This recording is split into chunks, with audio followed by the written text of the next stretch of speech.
In our diversity in the workforce assignment, where we're covering chapters 1 through 3 in the Diversity in the Workforce textbook by Marilyn Whitebird and Shonda L. Scott, some of the main points covered in chapter 1 were the history of diversity in the United States, and it mainly informed about various laws and orders that have impacted diversity in America.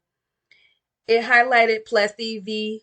Ferguson, where the Supreme Court ruled that it was not unconstitutional for a black, very light complected man named Homer Plessy to be arrested for refusing to sit in an African American section of a train cart.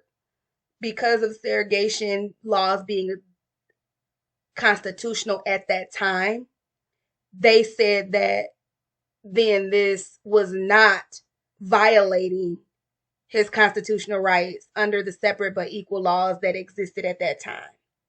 Another law that they highlighted was the 1954 case of Brown versus the Board of Education of Topeka, Kansas, where it ruled that it was not legal. That it ruled that it was illegal to segregate educational institutions. And this came after the laws separate but equal were abolished. And so segregation were different at the time of the Brown v. Board of Education than it was back in the case of Plessy v. Ferguson. Although I know this history, I am compelled to learn more about the strategies that went into getting separate but equal laws abolished. I believe that if we learn a little bit more and look in a little bit more detail as to the laws that help in that area, we can begin to look at ways in which we can push for things to happen today.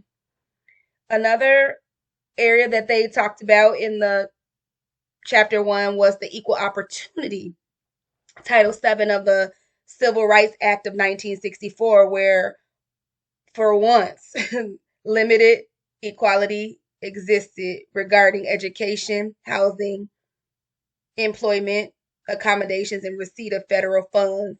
Affirmative action mandates were also provided. And chapter 1 really spelled out a lot of different definitions of terms associated with diversity. Chapter 2 went on to discuss theories about issues of the workforce and models to address diversity or the lack of diversity within the workplace. In Model 1, the discussion model was to educate, ultimately leading to implementing strategies for social justice. In other words, this discussion model takes us from just looking at the history of racism, its patterns, and dismantling it through discussions. But it not only stops there, but it takes us to the area where we begin to take action to dismantle beyond the discussions. Model 2 discussed the diversity intelligence, and it was a measurement tool as to leaders to improve their diversity knowledge and behaviors and actions and its effects on the organization. Model number 3 was the polyrhythmic realities, suggested to educate and look at ways in which people learn as a result of the diversity in their environments. Model number 4 was the diverse voices conference model. It was basically an opportunity to provide a safe environment to discuss and dialogue various societal inequities and develop usable solutions. But again, this particular model looks at discussions but doesn't list action. The model number 5 was creative diversity, where they went from unfreezing current diversity techniques, practices, policies, looking at the organization developing new ones, and then refreezing those new developments in efforts to gain competitive advantage and change. The sixth model that they looked at was the multicultural organization, and where it fosters cultural differences, pluralism, full structural integration, and that there's no institutionalized cultural bias in HR and other hiring practices. Number 7, the model embedded intergroup relation theories highlighted the need for stronger intergroup relationships to create more supportive inclusion and productive workplace. For me, the top model that I identify with, thinking that it's effective, is model number 1. Although the other models are good, they cover needs, they cover diversity, they look at discussion and education.